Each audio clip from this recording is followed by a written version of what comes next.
Halo semuanya, Assalamualaikum warahmatullahi wabarakatuh. Nama saya Resinanda dengan NIM F105123101, Program Studi Pendidikan Fisika, Fakultas Keguruan dan Ilmu Pendidikan, Universitas Tanjung Pura. Nah, dalam UTS saya, dalam mata kuliah Strategi Belajar Mengajar, saya mendapatkan soal berikut.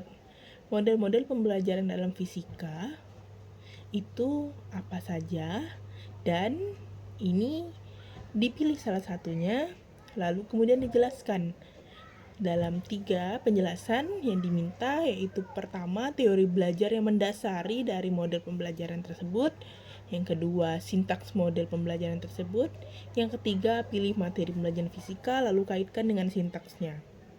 Nah, pada model-model pembelajaran saya memilih project based learning. Nah, kita mencari tahu terlebih dahulu project based learning ini adalah apa. Project based learning adalah model pembelajaran yang berpusat pada siswa menggunakan project sebagai media untuk memfasilitasi pembelajaran. Nah, dalam project based learning, siswa mempelajari materi pelajaran dengan cara mengerjakan project untuk memerlukan ini eksplorasi mendalam terhadap suatu topik atau masalah yang terdapat pada dunia nyata. Nah, pada proyek ini, siswa tidak hanya harus menguasai konten, tapi mereka juga harus memiliki pemikiran yang kritis, lalu keterampilan mereka memecahkan masalah, kolaborasi, dan juga kreativitas. Nah, karakteristik dari project based learning ini yaitu pertanyaan atau masalah sebagai pendorong pembelajaran. Nah, ini sama seperti problem based learning, dasar mereka itu sama. Lalu yang kedua itu investigasi mandiri. Nah, sesuatu yang seperti meneliti atau mengeksperimen memecahkan masalah tersebut. Yang ketiga, ini yang berbeda, yaitu mereka harus memiliki proyek akhir yang sesuai dengan masalah yang tadi. Proyek tersebut ini sesuai dengan rumusan masalah di awal, yang tujuan adanya masalah yaitu untuk dipecahkan, mencari solusinya. Lalu yang keempat itu ada kolaborasi, yang kelima itu ada refleksi. Jadi kita mengevaluasi dari itu apakah sesuai atau tidak.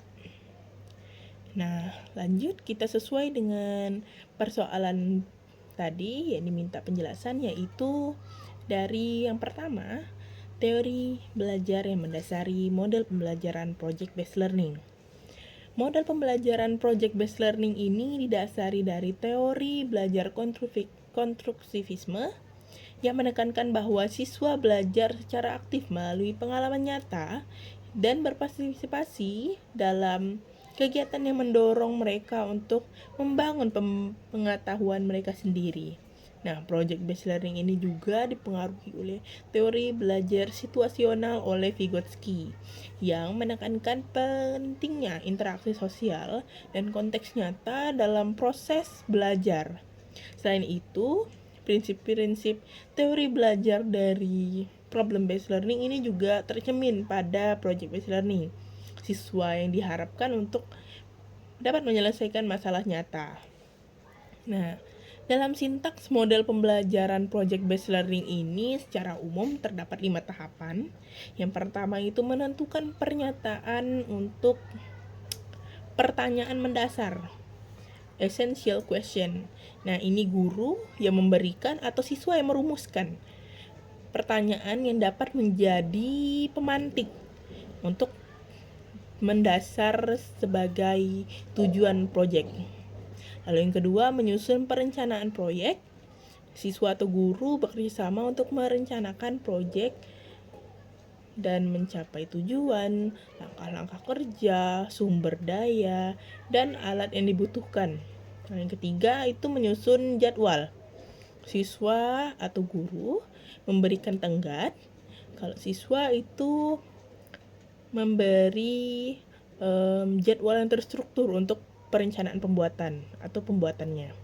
Yang keempat itu pelaksanaan proyek. Siswa secara sistematis melakukan penelitian, pengamatan, percobaan, dan aktivitas lainnya untuk mendukung atau menghasilkan proyek sebagai hasil dari solusi yang mereka pecahkan.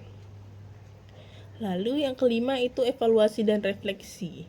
Siswa mempresentasikan proyek tersebut dan merefleksi dari proses pembelajarannya serta keterlibatan mereka. Nah, kita ambil pada penjelasan yang ketiga. Contoh penerapan project based learning ini menggunakan hukum Archimedes, fluida statis. Nah, kita kaitkan dengan sintaks tadi.